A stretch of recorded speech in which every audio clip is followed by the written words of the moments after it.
engine.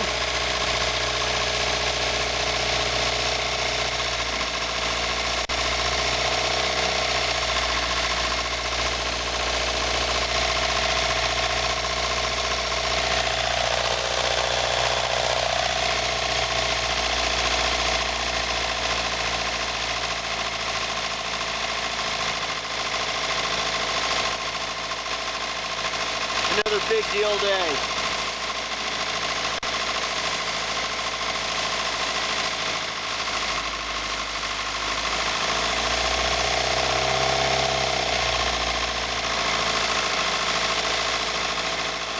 Ballast works. Looks like junk, but it works.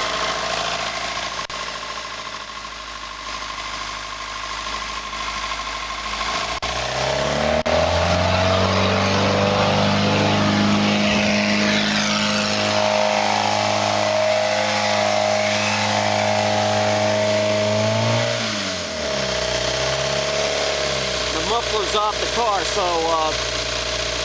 can't really see it.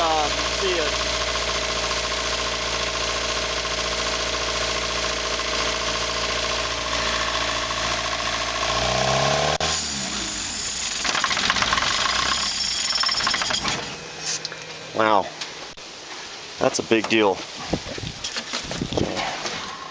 Push that all the way in. Release that key. I made this. I don't know if you can see that. I made this guy because the knob keeps wearing off. So some washers and a nut. But it runs, surprisingly. I had a feeling it would. And you know what's weird is this guy never really got hot. So, poor old car, it's really seen better days. Man, that's a world record for me. 2 cars running in 2 days. And this thing hasn't ran since probably 1980. I don't know if I got a decal on it. But I think the registration I saw was like 1980. So, take a walk around. This is a 1959 190 diesel. I had it up off the ground because the bushings that hold the shift linkage in gear have to be replaced. So you think you're going into gear and actually you're just messing with the column. It's not even affecting it. So that's why I got it off the ground. But it runs, and man, I'm really impressed. So it's a neat old car. I mean, it's got some rust here. It's got all the glass. Floorboards are gone. But here's another weird story with these cars. Is I went to all these great efforts to get keys for these cars, and it turns out that the key for the 1960 190 diesel was the same key as the key for the 1959 red 190 diesel. You know, I'd sent all my info to the Classic Center in Irvine, and Woody down there really helped me out, but lo and behold, there was no key card for this car. So just by a fluke, this key was the same key as that car. So it don't get better than that. But wow, let's just walk around again here. God, I'm just so thrilled. I just can't believe this. And I took the Bosch pump off the 180 diesel and put it on the 190 diesel because this pump was worn out. And I put my Monarch pump on that one, on the 180 diesel. And man, that's just, see, I don't know if you can even see this, but like back over in here, all these bushings are worn out and they're gone. So I've got to replace those bushings so I can shift through the gears. But like this one, the steering column, all the rubber is worn out. You probably can't even see that. But the rubber down there, directly in the center of the picture, is worn out. So there's no steering in this thing. And then you can see the rubber motor mounts, they're worn out. But that's easy stuff. But the fact that this motor fires up and runs, I bought this, I don't know, 3-4 years ago, and I got a pickup truck load of parts. I mean, it was just unbelievable. And I put the seats, the extra seats, in the 190 diesel, and you know, just utilized everything I could use, and sold the extra stuff, which I'm never going to use. Somebody else can use it. And man, I just can't believe it. Fucker runs. So, but this is a pretty neglected car. The bushings they're kind of a bastard to you got to buy that tool that Mercedes Source sells to crush the bushing in place. That's, believe me, you got to do it. I'm going to be buying that next. And wow. And you know what's surprising is I looked at this fuel filter here, and it was actually really clean. I didn't see any varnish in there. So I'm almost wondering if I could cheat and just put in, you know, 5 gallons of diesel in the trunk, in the gas tank, and see what I got. But you know, I'd really like to have some sort of an inline fuel filter that I could see, you know. Yeah, I'd really like to have a fuel filter I could see. I'd probably put it right here, but then, you know, it'd be good to have another one like right here, because you got 2 entries for fuel here, which I don't really understand. But actually you've got 3 entries for fuel. You got a fuel entry here, you got a fuel entry here, and then you've got another fuel entry over here. So you got 3 entries for fuel into the engine. And this is a set of just not even Monarch plugs. These are, let's take a look here. I replaced them because I thought, well, God, let's try that first, you know. I tried these Bosch glow plugs. I think they were like, I want to say 10 bucks each, or maybe they were 20 bucks each, I don't remember. But anyway, I like to save all that stuff so that way if I need to order it in the future and I can't remember, because I work on so many different things, I can just go to my little peanut butter jar, and there's the parts, and there's the boxes with the part number and what have you. This one, no brakes. You know what gets me is Porsche and Alfa Romeo does these brake fluid holders in metal, and there's the master right down there. See, they do those in metal because these guys just blow apart. But wow, God, I'm so impressed. So, and no water leaks. Isn't that crazy? You know what's weird about this car is the guy set it up for plug in the wall for the winter. And then here's another feature I've never seen. It's a windshield thing that you put in front of your engine. You know, I think a real ponton guy would love to have that. Oh wow, just what a great day. What a great day. I didn't want to run too long because, you know, I haven't been running forever. And that's a good little run. Fired up. I need a cover for this guy. There's a lot of good ponton parts on eBay.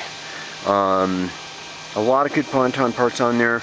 But if you're going to build these kind of cars, you've got to get on those Facebook forums, because all those guys are really helpful. They know these cars. They know what fits what.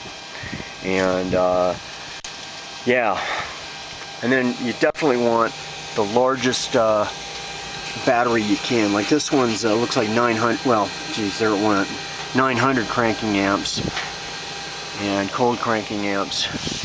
You need a lot to throw one of these motors into life. But it's a neat car. It's been really abused. If it don't sell, I guess I'm keeping this one too. So, but I'd just as soon sell it because I got too much stuff. But wow, that's kind of a big day. Another one runs. And this, what's nice about this one is all the glass is intact. So like that windshield, $750, 2,500 bucks. The glass on this car alone, seriously, is probably about $3 grand, believe it or not. And it's never been in a wreck, but it does have rust. Like here on the door, some rust right here. The tape, if you're wondering about the tape, all that is in the summer I usually have huge wasp problems. So, and I like to make a nest inside the car, so I just tape it all off. This one has all the trim. It has all the trim for it, so, and I've got bumpers for it. And man, unbelievable. That is so cool. Another big day. I had a feeling it would run, because I figured if I could get fuel through the pump to the injectors, I'm halfway there. And then, yeah. And I thought, well, God, the ballast is probably worn out, but man, it actually works. So, but unfortunately, this is like a one car guy who does this one, because you know, you got to do the interior. I'm going to say the interior is going to be like $3 grand easy, because it's all there. You just have to, you know, have it all done in a shop and make it nice.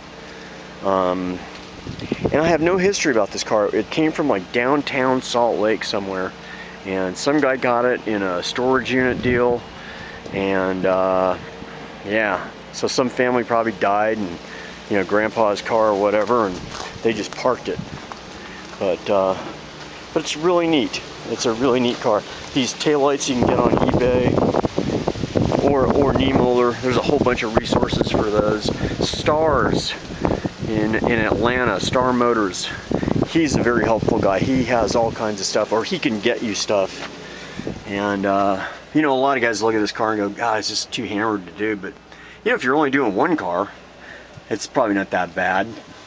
A lot of this stuff, I don't know if I'd probably just try to Gorilla Glue it or just retro something. But you can see there's the seats are toast, top's gone. These are just extra panels I'm using for storage. But it's, you know, it looks really rough, but you know, it's doable. It's a doable car, you know.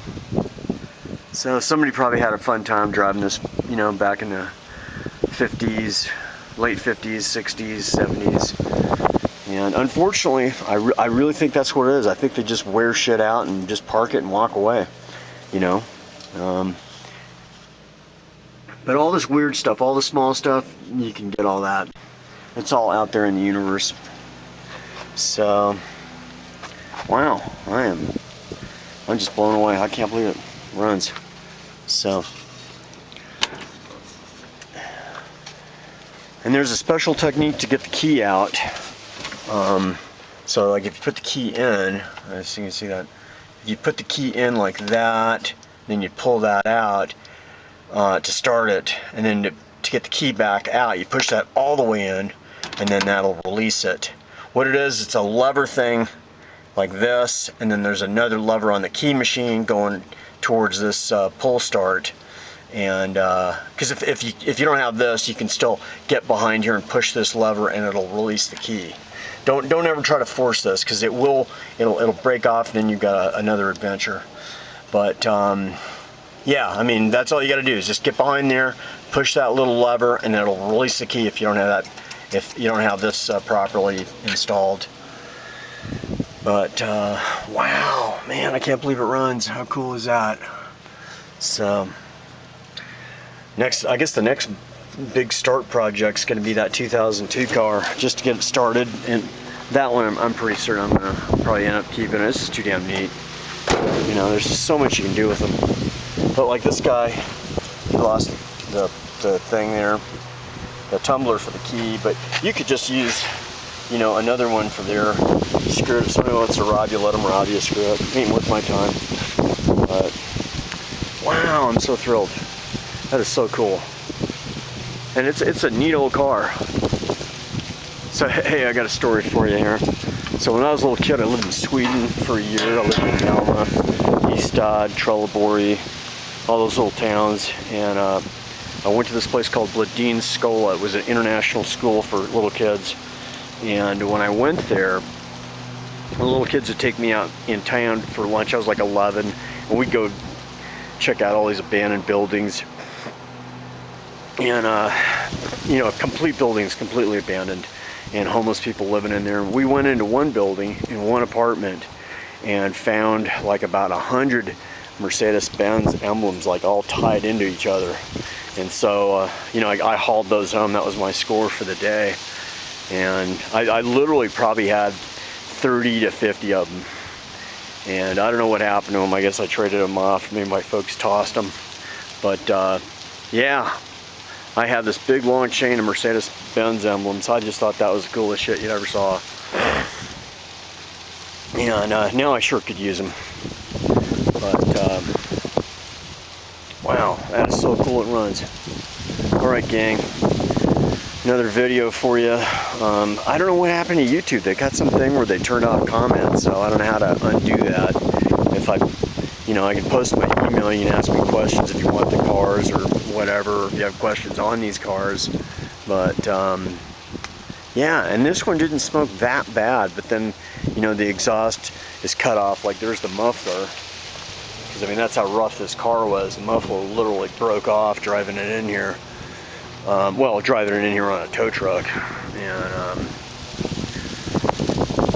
but, it's kind of, to me, it's really a shame when people just destroy these cars, because they're just neat, and it just doesn't take that much to get them going, God, I mean, you don't need an engineering degree to start this car.